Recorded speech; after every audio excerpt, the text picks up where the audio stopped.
Welcome back, everyone. Ready for another deep dive? Oh, absolutely. Always up for a good deep dive. Awesome. So today we're taking a closer look at Aphra Behn's The Widow Ranter. The Widow Ranter, huh? Yeah, and we've got the play itself, plus a bunch of scholarly commentary to help us unpack it all. That sounds pretty interesting. I haven't actually read that one yet. Yeah, and get this, it's set during Bacon's rebellion in Colonial Virginia. Oh, wow. That's a pretty fascinating period of history. It is, right. And Behn throws in a strong female lead who definitely does things her own way. I do love a good rebellious woman in literature. Oh, you're gonna love this one. And the play's original premiere, it was a total disaster. Like, you won't believe it kind of stuff. Oh, no, really. Okay. Spill the tea. I love a good Peter disaster story. Oh, we'll get to that. But first, can you kind of set the stage for us? Like, what was going on in 17th century Virginia that got Behn's creative juices flowing? Okay, so picture this. It's 1676, and Virginia is on fire, figuratively speaking, of course. But there's a lot of tension brewing between the colonists and the colonial government. Ah, tensions, I see. Yeah, and all of that boils over into what we know as Bacon's Rebellion, which is where our play is set. Nathaniel Bacon, the guy leading this rebellion, was a real piece of work. Okay, intriguing. Tell me more about this Nathaniel Bacon character. Well, he was ambitious, super charismatic, and, maybe a little bit too inspired by those Roman heroes he read about. A bit of an ego on him, eh? Oh, yeah, big time. And Ben totally picked up on that. In her play, she sticks pretty close to the actual historical accounts of Bacon. Like, it's almost surprising how accurate she is. Wow, that's pretty cool. But didn't she take some creative liberties too? Like, I've heard she gave him this totally romanticized, over-the-top death scene. You're right. She does make his death this big, dramatic suicide, and she actually draws inspiration from Hannibal. Hannibal, as in the guy who crossed the Alps with elephants. Yep, that's the one. It's a powerful scene, for sure. But it's more about appealing to the audience's love for a good tragedy than sticking to the historical facts. And it kind of makes you wonder, if Ben was totally on board with this whole rebellion thing, or if she saw it as a cautionary tale. Yeah. Like maybe she's hinting at the dangers of unchecked ambition or something. Exactly. It adds a whole other layer to the story. Now, in the middle of all this political drama, we meet the one and only Widow Ranter. Ah, yes. The lady of the hour. What's her deal? Okay, so the Widow Ranter, she's this wealthy woman who inherited a whole lot of money and land from her husband, who, by the way, was much older than her. Oh, so she's a woman of independent means. I like it. And she's not afraid to enjoy that freedom, let me tell you. Oh. Like, remember that line about the punch? Oh, yeah. Where she calls punch my morning draft, my table drink, my treat, my regalio, my everything. I mean, I know she likes a good drink, but what's Ben really saying there? It's more than just liking punch. It's about showing that this woman breaks all the rules. She's bold, she's independent, and she lives life on her terms.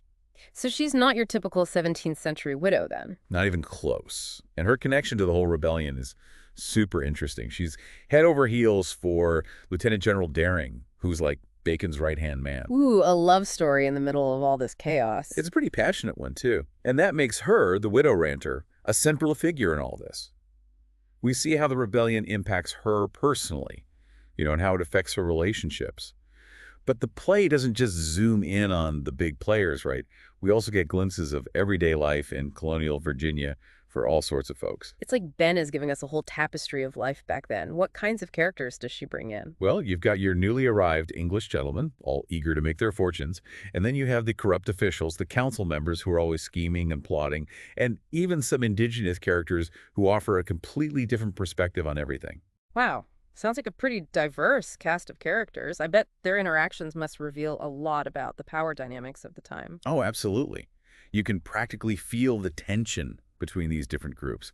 And Ben doesn't shy away from satire either, especially when it comes to poking fun at the council. Oh, I love a good satire. What kind of shenanigans does she get up to there? She creates these characters, Major Dolman and Justice Timorous, who are basically caricatures of incompetent leadership. They're cowardly, obsessed with their own safety, and totally clueless about the actual needs of the colony. I can already imagine those scenes being hilarious. It's like she's holding a mirror up to those in power and showing just how ridiculous they can be. Exactly. And that's the brilliance of satire, right?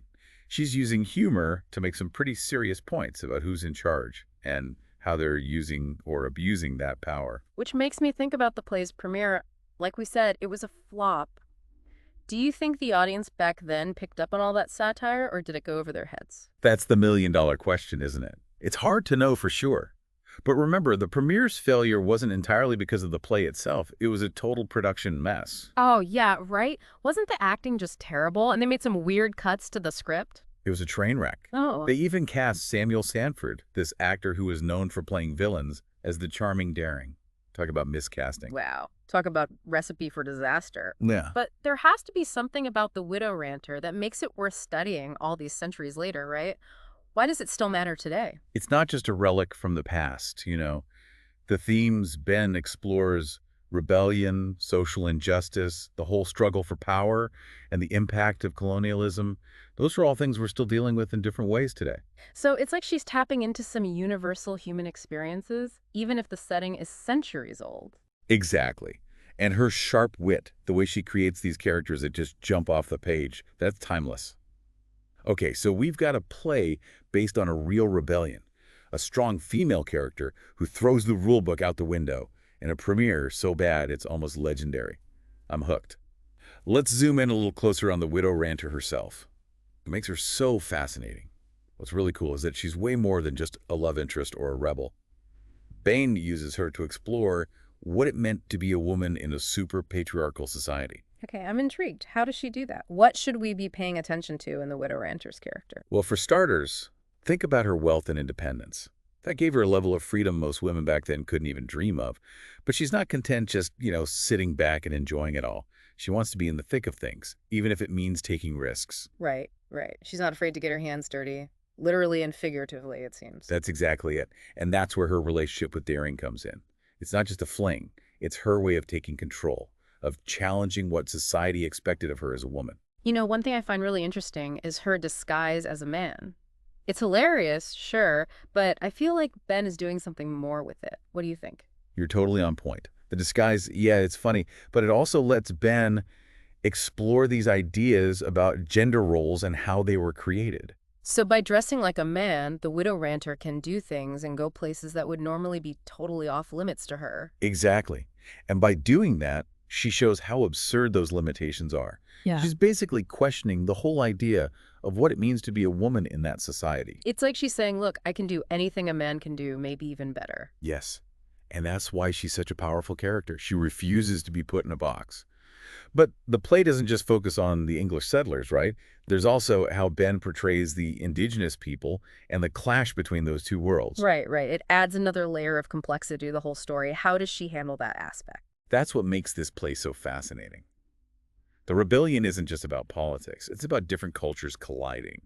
And Ben doesn't sugarcoat the injustices that were inflicted on the Native Americans either. No, she definitely doesn't shy away from that. That speech by the Indian king, where he talks about how the English were welcomed as guests and then turned into invaders, it's a powerful moment. It really is.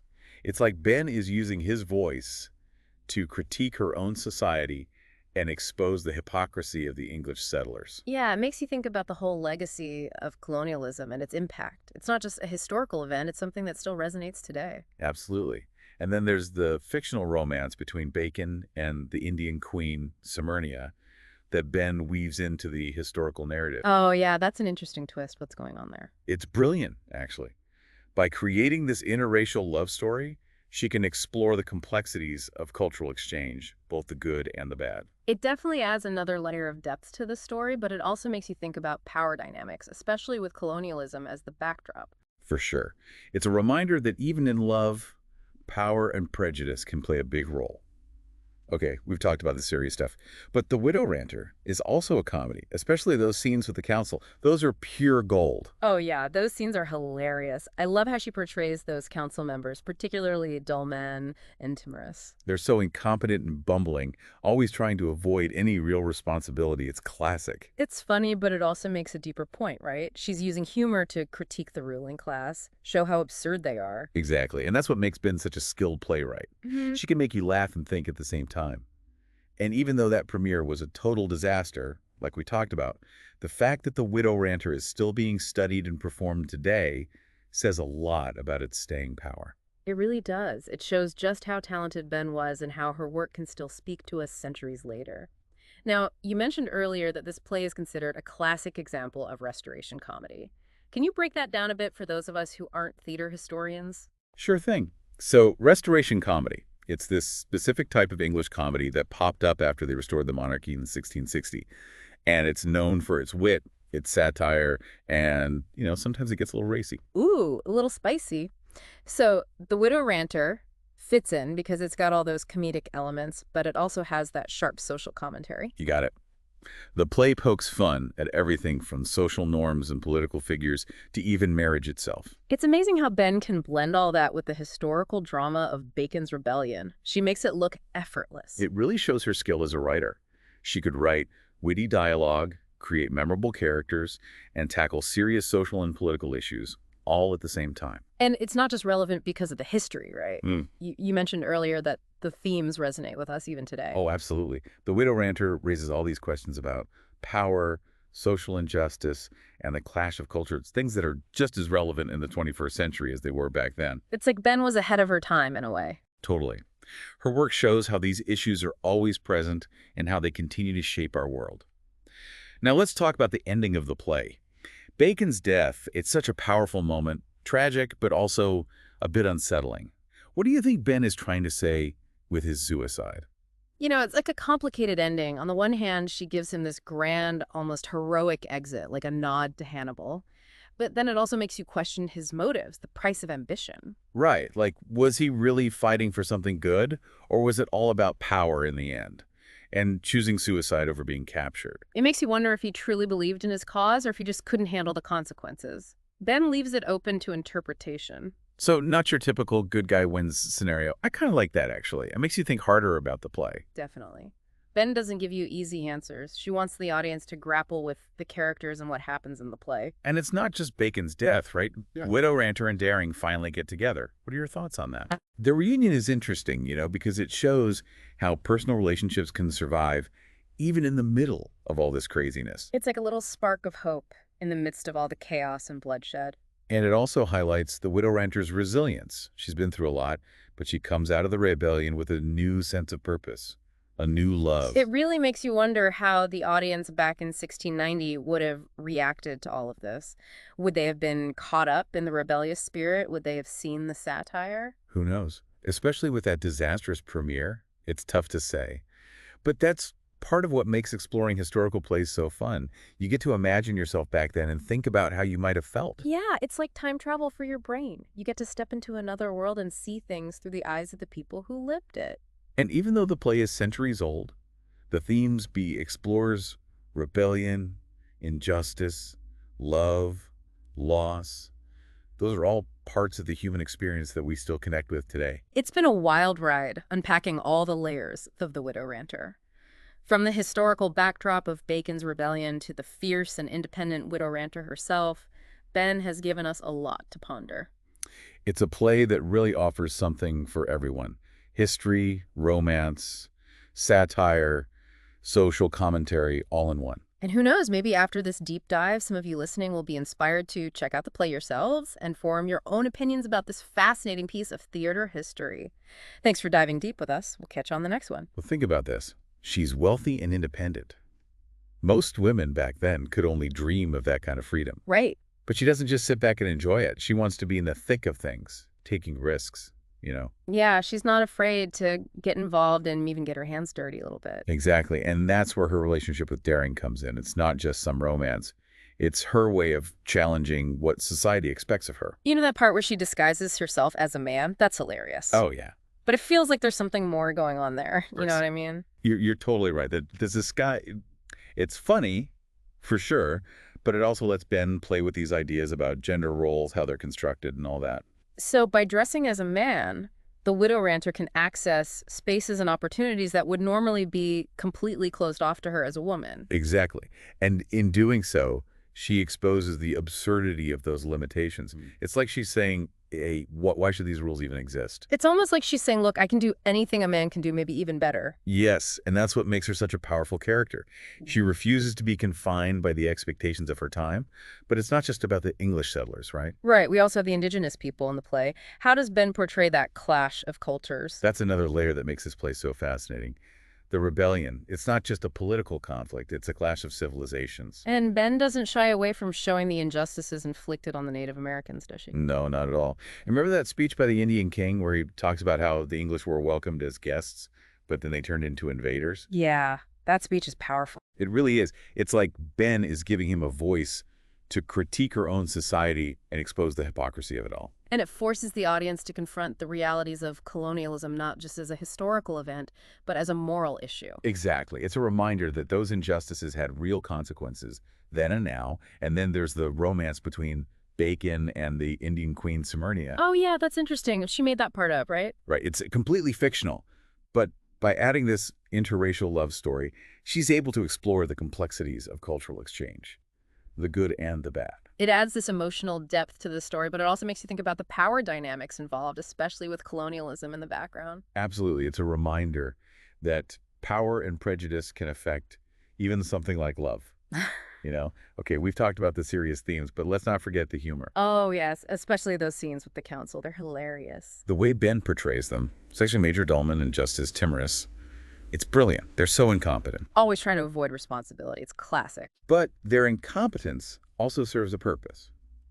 It highlights a bigger point that Ben is making. Okay, what's that? She's using satire to critique the ruling class, to expose their absurdity and question their legitimacy. Like she's saying, hey, are these guys really fit to rule? So she's not just trying to make us laugh. She's using humor to make a statement about power and who holds it. Exactly. And that's one of the things that makes Ben such a great playwright.